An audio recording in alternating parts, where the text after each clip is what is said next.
bro, what are you studying? How do you know, sir? तो everything is right over there? Yes, sir. कुछ समझ नहीं आता sir. क्या प्रॉब्लम हो रही है? हाइडेनबर्ग का प्रिंसिपल तो बहुत ही इजी टॉपिक है यार. इसमें क्या है? इसमें केवल इक्वेशंस हैं. कहाँ में प्रॉब्लम आ रही है बेसिकली? Equation है इसलिए समझ. इक्वेशन में. ओके, इस चीज को मैं बोर्ड पे एक्सप्लेन कर देता हूँ ताकि तुम्हें हर एक डाउट क्लियर हो जाए. ओके, हेलो स्टूडेंट, कैसे हो आप सभी? आज के लेक्चर में हम हाइडेनबर्ग प्रिंसिपल के बारे में पढ़ने वाले हैं. जैसे कि हमको पता है कि हमारे प्लेनेट पर जो भी इंडिविजुअल्स हैं वो अपना इवोल्यूशन शो करते हैं और आगे चल करके नए स्पीसीज का फॉर्मेशन करते हैं, और इस प्रक्रिया को हम इवोल्यूशन और स्पेशिएशन के द्वारा समझा करते थे. लेकिन हाइडेनबर्ग ने बताया कि जब कहीं पर एक लार्ज पॉपुलेशन रहा कर रहा होता है, उसमें रैंडम मैटिंग हो और इवोल्यूशन के यदि 5 फैक्टर अवेलेबल न हो तो उस पॉपुलेशन का इवोल्यूशन कभी भी नहीं होगा. वो पॉपुलेशन हमेशा ही वैसे ही स्टेबल बनी रहेगी. तो इनके हिसाब से यदि हम बात करें तो पॉपुलेशन का साइज, यदि लार्ज साइज का पॉपुलेशन है, किसी कंट्री के पॉपुलेशन की हम बात कर रहे हैं, तो लार्ज पॉपुलेशन हो गया यहाँ पे. और आप जानते हो कहीं पर भी पॉपुलेशन का फॉर्मेशन करना है तो हमें 2 तरीके के इंडिविजुअल की जरूरत पड़ती है. वहां पर मेल इंडिविजुअल्स होंगे, फीमेल इंडिविजुअल किसी एक ही सेम स्पीसीज के होंगे, तब जाकर के. और इनमें इंटरब्रीडिंग की प्रॉपर्टी तो आप हमेशा से ही समझते हो कि इंटरब्रीडिंग करने की एबिलिटी होगी. बट इन्होंने बताया कि इस लार्ज पॉपुलेशन के अंदर मैं समझ लेता हूं कि यहाँ पर कुछ 1000 लोगों का पॉपुलेशन है. 1000 लोगों का पॉपुलेशन है यहाँ पर, और इस पॉपुलेशन के अंदर मेल और फीमेल है. जो भी नंबर हो उनका, उससे नंबर से हमें कुछ लेना देना नहीं है. यहाँ पर इस लार्ज पॉपुलेशन के अंदर उन्होंने बताया कि रैंडम मैटिंग होनी चाहिए. मैटिंग, कोई भी फ्रीडम होनी चाहिए यहाँ पर मैटिंग करने के लिए. तो इस चीज को हम बोलते हैं रैंडम मैटिंग. तो यहाँ पर रैंडम मैटिंग भी हमें देखने को मिल रहा है. और साथ ही साथ उन्होंने बताया कि इस पॉपुलेशन के ऊपर कभी भी इवोल्यूशन के 5 फैक्टर अप्लाई नहीं होने चाहिए. 5 factors of evolution, 5 factor of evolution कभी भी अप्लाई नहीं होने चाहिए. तो 5 फैक्टर इवोल्यूशन की बात करें तो उसमें फर्स्ट फैक्टर जो रहा कर रहा होता है वो हमेशा जीन फ्लो होता है. जीन माइग्रेशन या जीन फ्लो होता है. जीन फ्लो कहने का मतलब ये है कि जब कोई इंडिविजुअल इस पॉपुलेशन को छोड़ करके कहीं दूसरी जगह पर चला जाता है, जिसे हम इंग्लिश में इमिग्रेशन कहा कर रहे होते हैं, इमिग्रेट कर जाना होता है, तो इमिग्रेशन की वजह से यहाँ पर इंडिविजुअल के नंबर तो कम होने लगेंगे. और यदि कोई इंडिविजुअल बाहर से यहाँ पर आ जाएगा तो भी वहां का नंबर बढ़ाने लगेगा. तो इमिग्रेशन या ई माइग्रेशन जैसी प्रॉपर्टी हमें यहाँ पर नहीं शो करनी है. मींस जीन फ्लो यहाँ पर नहीं होगा. सेकेंड फैक्टर की बात करें तो यहाँ पर जेनेटिक ड्रिफ्ट नहीं होना चाहिए. सेकेंड फैक्टर जो था हमारा जेनेटिक ड्रिफ्ट. तो जेनेटिक ड्रिफ्ट भी इस पॉपुलेशन में हमें देखने को मिल रहा है. थर्ड पॉपुलेशन, जेनेटिक ड्रिफ्ट कहते हैं कि लार्ज नंबर ऑफ पॉपुलेशन यहाँ से निकल करके कहीं दूसरी जगह चली जाए, कहीं इंटर कर जाए, जिसे जेनेटिक ड्रिफ्ट कहते हैं, जिससे जीन का नंबर ऑटोमेटिकली इंक्रीज या डिक्रीज हो जाए. तीसरी बात करें तो यहाँ पर तीसरा जो फैक्टर हमारा रहा कर रहा होता था जिसे हम कहते थे म्यूटेशन. तो ऐसे इंडिविजुअल के अंदर म्यूटेशंस भी नहीं होने चाहिए. यदि म्यूटेशंस हो जाएंगे तो जीन के नंबर इंक्रीज या डिक्रीज कर सकते हैं, तो उसको वजह से भी इवोल्यूशन हो सकता है. तो म्यूटेशन भी नहीं होना चाहिए. फोर्थ फैक्टर हम हमेशा से ही पढ़ते हैं जिसे हम कहते थे जेनेटिक रिकॉम्बिनेशन. जेनेटिक रिकॉम्बिनेशन, यहाँ पर जेनेटिक रिकॉम्बिनेशन भी नहीं होना चाहिए. जेनेटिक रिकॉम्बिनेशन कहने का मतलब होता है कि ये कोई क्रोमोसोम से कोई भी होमोलॉगस क्रोमोसोम्स हो सकता है किसी भी तरीके का. जैसे हमारे बॉडी में 23 के होमोलॉगस क्रोमोसोम्स पाए जाते हैं, तो उनके बीच में जेनेटिक मटेरियल एक्सचेंज करने की प्रॉपर्टी होती है. ये non sister chromatids, non sister chromatids of homologous chromosome, ये जो हमारा क्रोमोसोम है होमोलॉगस क्रोमोसोम है, और उसके बीच में ये जेनेटिक मटेरियल का एक्सचेंज होता है. इसी को हम जेनेटिक रिकॉम्बिनेशन कहते हैं. फिफ्थ फैक्टर की बात करें यहाँ पर तो फिफ्थ फैक्टर वहां कर रहा होता है नेचुरल सिलेक्शन. यहाँ पर नेचर का भी कोई प्रेशर अप्लाई नहीं होना चाहिए, नेचुरल सिलेक्शन भी नहीं अप्लाई होना चाहिए. तो ऐसे पॉपुलेशन में रैंडम मैटिंग हो रहा है, पॉपुलेशन का साइज लार्ज है, और ये 5 फैक्टर्स यहाँ पर क्या है, एब्सेंट है. 5 फैक्टर यहाँ पर अप्लाई नहीं हो रहे हैं. तो ऐसा पॉपुलेशन हमेशा ही स्टेबल बना रहेगा. सच पॉपुलेशन, ये लार्ज पॉपुलेशन हमेशा कैसा रहेगा, स्टेबल रहेगा. इसमें किसी भी तरीके का चेंज नहीं होगा, भले ये टाइम कितना भी बीत जाए, बट यहाँ से नई स्पीसीज का फॉर्मेशन नहीं होगा. स्टेबल करने का मतलब है कि इवोल्यूशन यहाँ पर एब्सेंट हो जाएगा. इवोल्यूशन कभी भी नहीं हो जाएगा. इवोल्यूशन यहाँ पर स्टॉप कर जाएगा, और स्टॉप करने के साथ साथ यहाँ पर no speciation, no evolution, speciation भी नहीं होगा. स्पेसिएशन की बात करें तो स्पेसिएशन जनरल टर्म में होता है न्यू स्पीसीज फॉर्मेशन. तो यहाँ से कभी भी न्यू स्पीसीज का भी फॉर्मेशन नहीं होगा, वो इंडिविजुअल वैसे के वैसे ही हमेशा बने रहेंगे। और इस चीज को एक्सप्लेन करने के लिए उन्होंने एक पूरी की पूरी मैथमेटिकल लॉजिक और मैथमेटिकल डाटा दिया, उसे समझने की कोशिश करते हैं। जैसे यहाँ पर हम एक इंडिविजुअल को उठा लेते हैं, यहाँ पर कोई एक मेल इंडिविजुअल था या फीमेल इंडिविजुअल था, कोई भी इंडिविजुअल को आप चेक ले लोगे बाहर, तो आप जानते हो किसी भी ह्यूमन इंडिविजुअल की बॉडी जो होती है हमेशा एक सेल से मिलकर के बनी होती है, और सेल के अंदर हमेशा न्यूक्लियस पाया जाता है और उसके अंदर डीएनए पाया जाते हैं, जो आगे चल करके क्रोमोसोम्स बनाते हैं। तो ये हो गए क्रोमोसोम, इस तरीके से क्रोमोसोम्स बनाते हैं। यहाँ पर मैंने शो कर रखा है, ये इस तरीके से क्रोमोसोम्स बनाते हैं। और आपको पता है कि क्रोमोसोम्स के ऊपर जो जीन का, जो डीएनए का, ये डीएनए के सेगमेंट्स हैं, डीएनए के सेगमेंट, और this DNA functional segment, DNA के बने हुए फंक्शनल सेगमेंट जिनमें कैरेक्टर्स स्टोर होते हैं, उन फंक्शनल सेगमेंट को हमेशा हम एक नाम देते हैं, इसे हम कहते हैं जीन।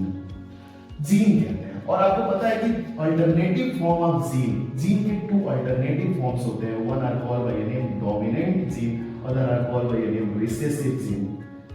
तो डोमिनेंट और रिसेसिव जीन जो होते हैं बेसिकली ये नाम से जाने जाते हैं एलील के, एलील्स। तो यहाँ पर जब कोई इस पॉपुलेशन के अंदर, इस होल पॉपुलेशन में जब किसी तरीके का कोई चेंज नहीं हो रहा है, कोई नया इंडिविजुअल नहीं आ रहा है, और आपको पता ही है कि ये सिंगल इंडिविजुअल के अंदर इक्वल जीन है, तो यहाँ पर जो भी 1000 पीपल हैं, इन सबके जीन का नंबर हमेशा ही क्या रहेगा, जीन नंबर, या फिर बात करें हम एलील्स के नंबर की, एलील्स के नंबर की बात करें तो एलील्स का नंबर और जीन का नंबर क्या रहेगा, हमेशा ही कांस्टेंट रहेगा। नंबर ऑफ जीन और number of allele always remain constant. तो ये कांस्टेंट बने रहेंगे। जनरली इसी चीज को एक्सप्रेस करने के लिए उन्होंने पूरी की पूरी थ्योरी दे डाली, और इसके लिए उन्होंने बताया एक कॉन्सेप्ट। देखते हैं कौन सा इक्वेशन दिया था। तो यहाँ से हमारी बात शुरू हो रही थी। यहाँ पर जो भी इंडिविजुअल थे उनका एक पर्टिकुलर जीन था, डोमिनेंट जीन था, रिसेसिव जीन था, और वो जीन की वजह से इस पॉपुलेशन का पूरा टोटल जीन बन रहा था। टोटल जीन ऑफ पॉपुलेशन को हमेशा एक हम नाम देते हैं जीन पूल, इसे हम बोलते हैं gene pool. Total sum of gene in a population, total sum of gene.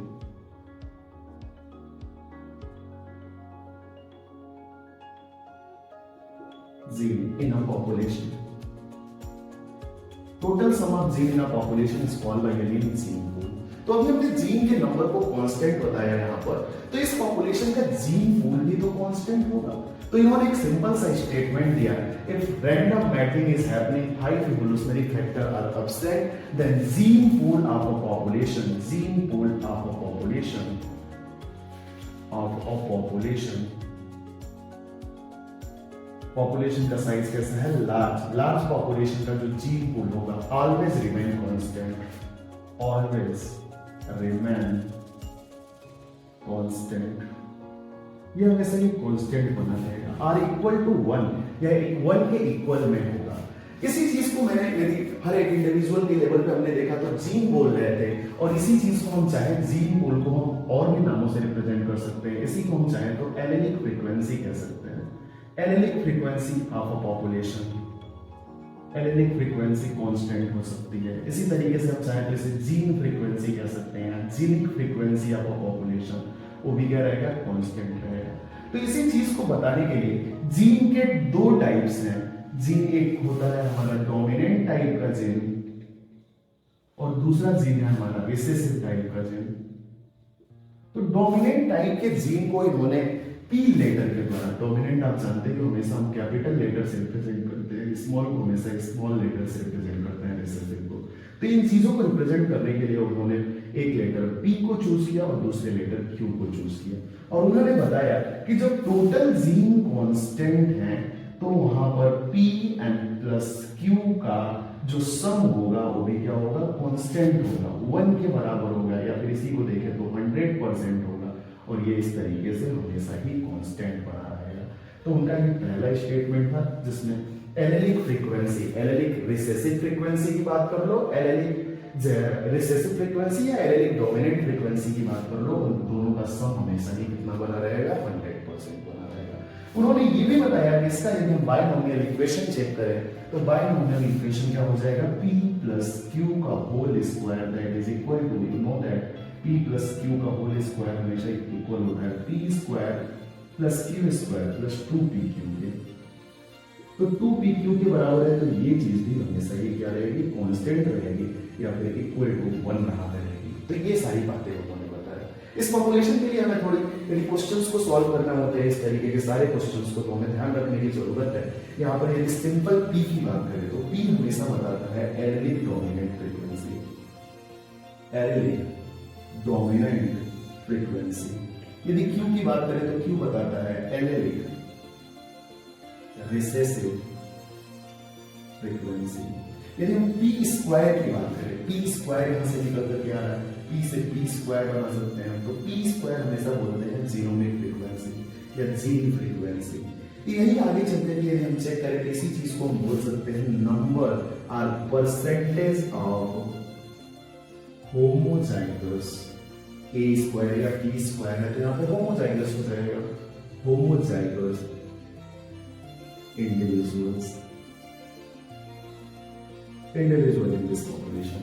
इसी तरीके से हम चाहे तो क्यू स्क्वायर को चेक करेंगे, तो क्यू स्क्वायर हमेशा ही क्या बताएगा, होमोजाइगस। यहाँ पर डोमिनेंट की बात कर रहे हैं तो क्यू स्क्वायर की जब बात करेंगे तो क्यू स्क्वायर हमेशा ही रिसेसिव के बारे में बताएगा।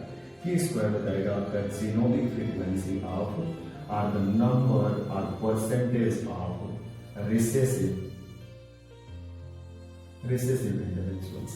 इसी तरीके से यहाँ पर 2pq हमें देखने को मिल रहा है, तो 2pq हमेशा ही ये दोनों तो होमोजाइगस को शो कर रहे हैं। होमोजाइगस एक डोमिनेंट हो गया, एक रिसेसिव जीनिक फ्रीक्वेंसी हो गया, बट यहाँ पर जो 2pq हमें देखने को मिल रहा होता है ये हमेशा ही हेटेरोजाइगस इंडिविजुअल्स को बताता है।